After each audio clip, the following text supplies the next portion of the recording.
अस्सलामुअलैकुम या साहिबुल असर व ज़मान बाफिज़ान मुर्शद अब्द हैदर। सिर्फ गैरतमंदा वास्ते वीडियो है, बगैरत बंदियां वास्ते वीडियो नहीं है। अहले सुन्नत किताबां तो मातम जायज़ है या नहीं जायज़, इस दे हवाले ते वीडियो। किताब का नाम है मदारज अल नबूवत। यह हवाला मौजूद है इसका।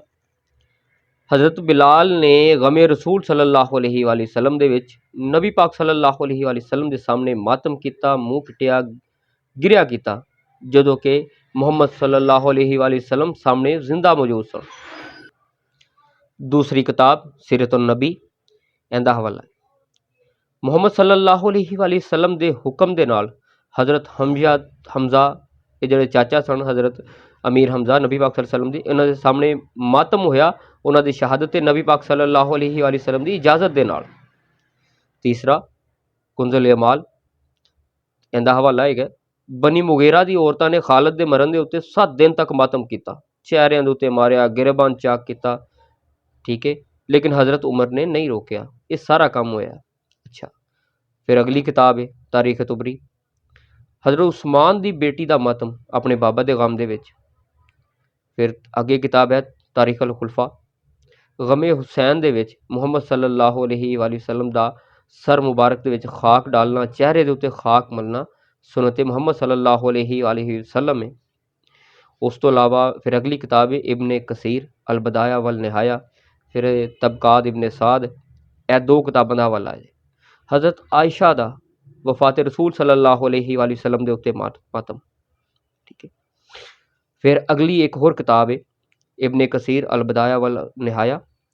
इहदे विच भी है कि हज़रत उस्मान दा जदों सिर कट्टन लगा ना, तो उन्होंने बेटियां तो उन्होंने बीवियां ने अपना चेहरा पिटिया, मातम किया।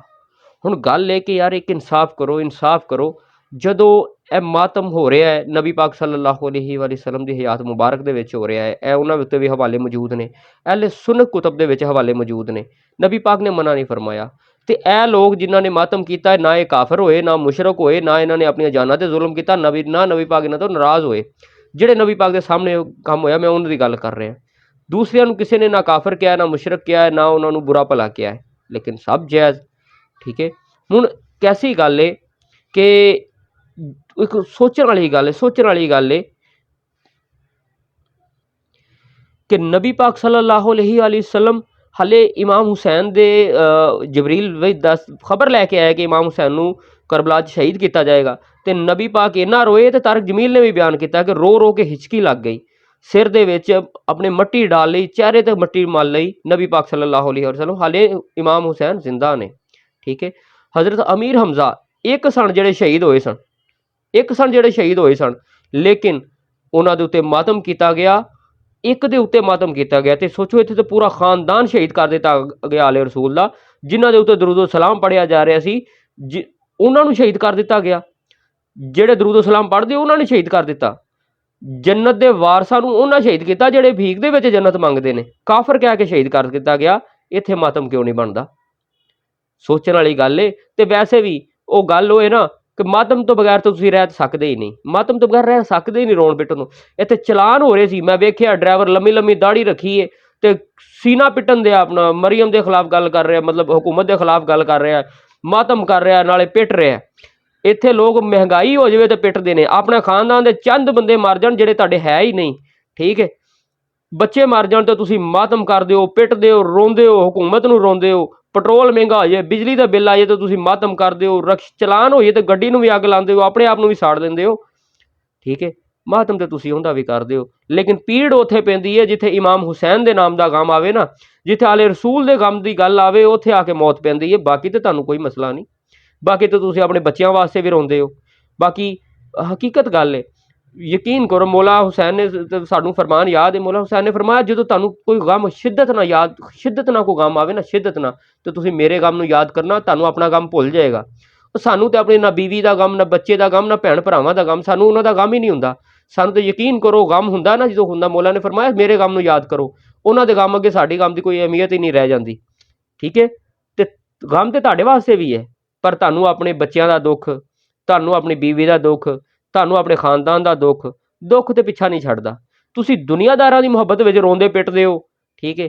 असीं साडे हिस्से ते फिर वो जातां आईयां ने ਕਿ ਜਿੰਦੀ ਮੈਂ ਹੁਣ ਕੀ ਦਵਾਂ, ਗੱਲ ਵੱਡੀ ਹੋ ਜਾਣੀ ਸੀ ਕਿ ਜਿਹਦੇ ਗਮ ਦੇ ਵਿੱਚ ਤਾਂ ਵੱਡੀਆਂ ਵੱਡੀਆਂ ਹਸਤੀਆਂ ਰੋਈਆਂ ਨੇ। ਓਏ ਹੋਏ, ਮੈਂ ਬਸ ਕਹਿੰਦਾ ਕਹਿੰਦਾ ਫਿਰ ਗੱਲ ਛੱਡ ਗਿਆ। ਓਏ ਹੋਏ, ਤੁਸੀਂ ਸੁਣਿਆ ਨਹੀਂ ਕਿ ਜਦੋਂ ਕਰਬਲਾ ਵਾਕਿਆ ਗੁਜ਼ਰਾ ਤੇ ਜਿਹੜਾ ਪੱਥਰ ਚੁੱਕਿਆ ਜਾਂਦਾ ਸੀ ਉੱਥੋਂ ਖੂਨ ਨਿਕਲਦਾ ਸੀ। ਅਸ ਯਾਨੀ ਕਿ ਮਖਲੂਕ ਨੇ ਵੀ, ਕਾਇਨਾਤ ਨੇ ਵੀ ਮੌਲਾ ਹੁਸੈਨ ਨੂੰ ਖੂਨ ਦਾ ਪੁਰਸਾ ਪੇਸ਼ ਕੀਤਾ। ਮੈਂ ਗੱਲਾਂ ਕੁਛ ਕਰਕੇ ਵੀ ਛੱਡ ਰਿਹਾ, ਬਸ ਸਾਰੀ ਗੱਲ ਨਹੀਂ ਕਰਨ ਵਾਲੀ ਹੁੰਦੀ। ਤੇ ਤੁਹਾਡੇ ਹਿੱਸੇ ਦੇ ਵਿੱਚ ਕੀ ਹੈ? ਸਿਰਫ ਦੁਨੀਆ ਦਾ ਗਮ? ਤੇ ਸ਼ੁਕਰ ਹੈ। ਬਾਕੀ ਫਿਰ ਵੀ ਅਸੀਂ ਮਾਲਕ ਅੱਗੇ ਦੁਆ ਕਰ ਦੇਂਗੇ, ਮਾਲਕ ਤੂੰ ਜਲਦੀ ਤੋਂ ਪਹਿਲੇ ਆ, ਇਹ ਮਾਤਮ, ਇਹ ਆਜ਼ਾਦਾਰੀਆਂ ਖ਼ਤਮ ਕਰ, ਤੁਹਾਡੀਆਂ ਹਮੇਸ਼ਾ ਦੀਆਂ ਖੁਸ਼ੀਆਂ ਆਵਣ, ਹਮੇਸ਼ਾ ਦੀਆਂ ਸ਼ਾਹੀਆਂ ਆਵਣ। ਠੀਕ ਹੈ, ਇੰਤਕਾਮ ਹੋਵੇ ਕਿ ਅਸੀਂ ਵੀ ਮਾਤਮ ਤੋਂ ਨਿਕਲ ਕੇ ਖੁਸ਼ੀਆਂ ਮਨਾਈਏ। ਮਾਲਕਾ ਤੁਹਾਡੀ ਹਕੂਮਤ ਆਵੇ, ਤੁਹਾਡੀਆਂ ਖੁਸ਼ੀਆਂ ਆਵਣ, ਉਹ ਜਲਦੀ, ਉਹ ਵੇਲਾ ਜਿਹੜਾ ਜਲਦੀ ਤੋਂ ਪਹਿਲੇ ਆਵੇ। ਤੇ ਇਹ ਜਿਹੜੇ ਲੋਕ ਇਤਰਾਜ਼ ਕਰਦੇ ਨੇ ਸਾਡੇ ਤੇ, ਮਾਲਕ ਫਿਰ ਇਹ ਵੇਖਣ। ਮਾਲਕ ਬੜੀ ਓਏ ਹੋਏ, ਮੌਲਾ ਨੇ ਫਰਮਾਇਆ, ਕਿਸੇ ਨੇ ਪੁੱਛਿਆ ਕਿ ਸਾਡਾ ਮੁਹਿਬ, ਤੁਹਾਡਾ ਮੁਹਿਬ ਵੀ ਜਹੰਨਮ ਜਾਏਗਾ? ਮੌਲਾ ਨੇ ਫਰਮਾਇਆ ਨਹੀਂ, ਸਾਡਾ ਮੁਹਿਬ ਭਲਾ ਦੋ ਦੋ ਵਾਰੀ ਉਹਨਾਂ ਨੂੰ ਜਹੰਨਮ ਕਿਵੇਂ ਮਿਲੇਗੀ? ਮੈਂ ਉਹ ਕਿਵੇਂ? ਫਰਮਾਇਆ ਜਿੱਥੇ ਸਾਡਾ ਦੁਸ਼ਮਣ ਤੇ ਮੁਹਿਬ ਇਕੱਠੇ ਰਹਿਣ, ਇਹ ਦੁਨੀਆ ਤੇ ਜਹੰਨਮ ਹੀ ਤੇ ਹੈ। ਹੁਣ ਭਲਾ ਆਖਰਤ ਦੇ ਵਿੱਚ ਵੀ ਉਹ ਇਕੱਠੇ ਰਹਿਣਗੇ? ਐਵੇਂ ਨਹੀਂ ਹੋ ਸਕਦਾ। ਤੇ ਗੱਲ ਕਰਨ ਦਾ ਮਕਸਦ ਹੈ, ਮੌਲਾ ਤੁਹਾਡੀ ਮਿਹਰਬਾਨੀ ਜਲਦੀ ਆਓ। ਠੀਕ ਹੈ, ਇਹ ਫੂੜੀਆਂ ਖਤਮ ਹੋਣ, ਇਹ ਮਾਤਮਦਾਰੀਆਂ ਖਤਮ ਹੋਣ ਤੇ ਤੁਹਾਡੀ ਸ਼ਾਹੀ ਆਵੇ, ਤੁਹਾਡੇ ਘਰ ਦੀਆਂ ਖੁਸ਼ੀਆਂ ਆਵਣ, ਹਮੇਸ਼ਾ ਦੀ ਬਾਦਸ਼ਾਹਤ ਆਵੇ, ਜਲਦੀ ਤੋਂ ਪਹਿਲੇ ਇੰਤਕਾਮ ਹੋਵੇ, ਜਲਦੀ ਤੋਂ ਪਹਿਲੇ ਇੰਤਕਾਮ ਹੋਵੇ। ਮਾਲਕ ਤੁਹਾਡੀ ਮਿਹਰਬਾਨੀ, ਇੱਥੇ ਚੋਰ ਜਿਹੜੇ ਚੌਧਰੀ ਬਣੇ ਪਏ ਨੇ ਤੇ ਮਾਲਕ ਸਾਈਂ ਜਿਹੜੇ ਹੱਕ ਤੇ ਨੇ, ਮਾਲਕ ਸਾਈਂ ਉਹ ਚੋਰ ਬਣੇ ਪਏ ਨੇ। ਮਾਲਕ ਤੁਹਾਡੀ ਮਿਹਰਬਾਨੀ, ਤੁਹਾਡੀ ਮਿਹਰਬਾਨੀ, ਜਲਦੀ ਤੋਂ ਪਹਿਲੇ ਇੰਤਕਾਮ ਹੋਵੇ, ਜਲਦੀ ਤੋਂ ਪਹਿਲੇ ਇੰਤਕਾਮ ਹੋਵੇ। या इमाम अल मुंतकिम अल अजल अल अजल, या इमाम अल मुंतकिम अल अजल अल अजल, इंतकाम इंतकाम, या इमाम अल मुंतकिम अल अजल अल अजल। हुब्बे अली रहमतुल्लाह, बुग़्ज़े अली लानतुल्लाह बेशुमार।